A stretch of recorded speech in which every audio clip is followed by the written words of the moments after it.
king's bird with all the wings, and yet we keep hitting those vines. We hit the vines. Hit the vines. Next thing you know, Yes, Charlotte's you going know. low. Yep, no, I'm joking. I'm okay. Anyway, so this is the king's bird. She's a bird. Bird. Didn't you hear? Bird's the word. Yes. So, the game, you can't fly. Well, you But can. the game teases you in the intro that you can fly, but you can't. Yeah, it teases And later you. you can. It teases you in that Symphony of the But Night now style. you can't. Yes. It really reminds me of, like, what if Batman could fly, like the NES game, and then I thought of, like, it's kind of a flying squirrel simulator almost, but that's what I remember. Super Meat Boy. It sort of reminded me of Super Meat Boy with the way that you jump, but like it's And very stick to the wall sometimes. surgical. Like you have to play the game precise the way it wants you to. Like, oh, press this button, like R trigger, and then jump at this time. Otherwise, you're just gonna go over that, hit the spikes on the corner, and die. Yeah. Like 10 or times. like so I didn't think it was going to be a hard game. I thought it was sort of going to be like a G game where like G game. A game for any audience is what I meant. so E for everyone. Yeah, exactly. General audience, I think. Here's the thing. There is something called an assist mode, which is basically you can tweak the options and allow yourself to. I like an open world game. Don't get me wrong. But this is like, from the appearances and from what we've experienced, it feels too open world. Like, it's like, okay, we finally found this new door. And it's like, okay, cool. And the music's different, I thought, and definitely the background was different. So instead of like being green and yellow, it was red and pink. And I thought, oh, cool, a new place. Like, we can discover this, we'll figure it out. Then there's like 4 sub-rooms. It's like, what the hell? Like, there's way too many sub-rooms and like... It wasn't even sub-rooms, it was like subsections, sub-worlds. And it's like, I don't even know where I am anymore. Like, I don't know, I just found it was like too big. That was my feeling when they started to have like multiple doors and like you didn't even know which world you were in. And, yeah, I think what was cool. Just give me 1 second. Okay. What was cool was we had like a green. It went from like a green yellow background, and then as you went along, I don't remember what the effect is, but there's an effect where they can like change the colors on you as you like gradually in the background. So I thought that was really cool, the effect they did there. But the actual like hovering and flying, like I feel like it could be a lot more fun.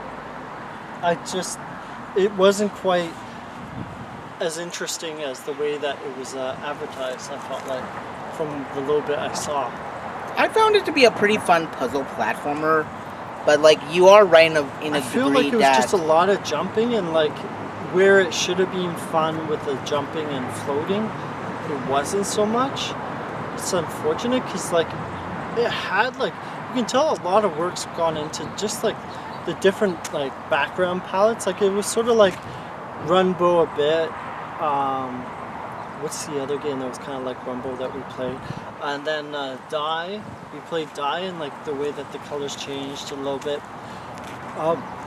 But it just, I feel like the actual like playing it, you would get stuck in a corner, and then it's like, okay, because that's what happened to us. Like in the end, we just thought, okay, we've played this for a while. We're stuck in this corner. We don't know how to jump any further. Yeah.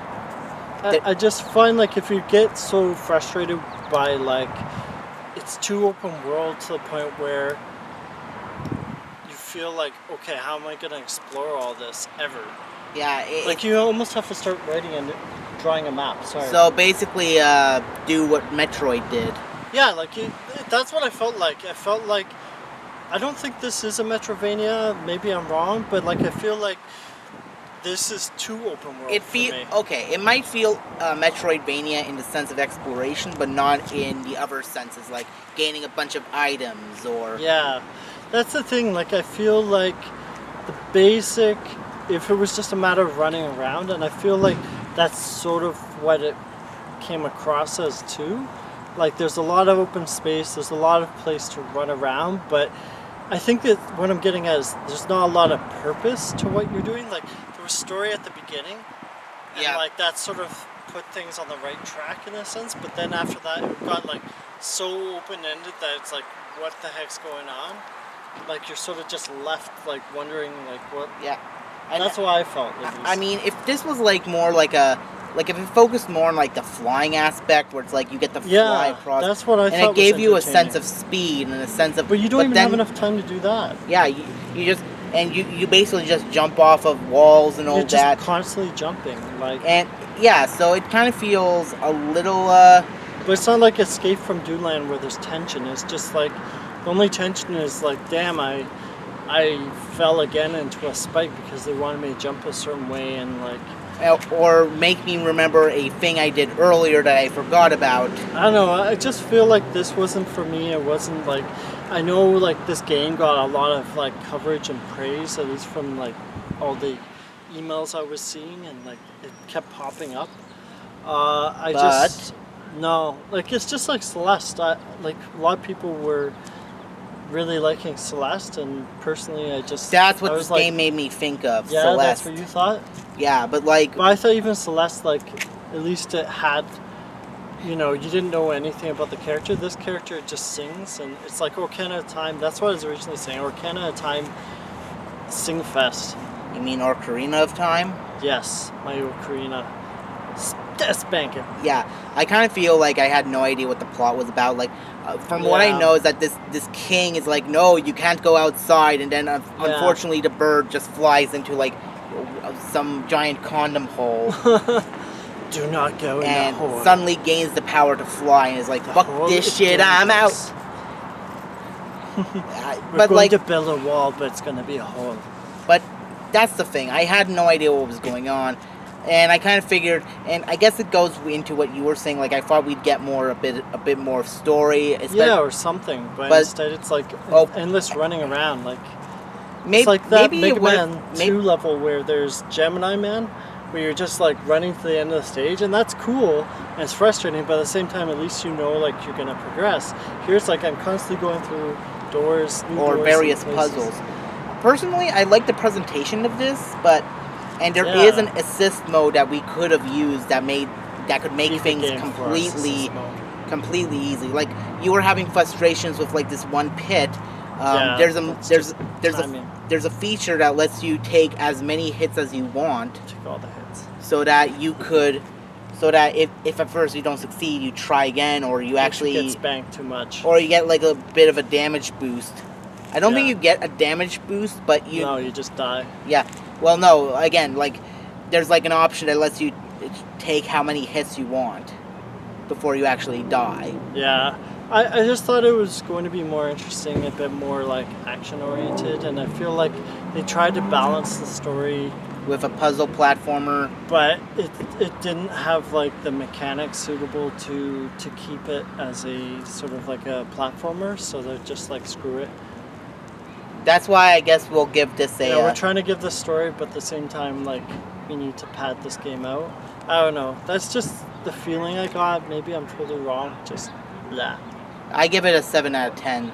Yeah, I give it a 7.5. I think it's like $10, $15, but for what I'm really feeling 5 here, so for what it does pretty good, but unless you're a big fan of these kinds of puzzle platformers... Yeah. This is going to be one of those games where, but again, assist mode will make things work out okay, so I guess I give it a 7.5 just for that little edge. Yeah. If we just had that little edge, I would have made that jump. Yeah. I should have turned it on for ya. Let's fly away now, Jim. Who's going to be the king's bird? That's what I want to know. Keep on gaming.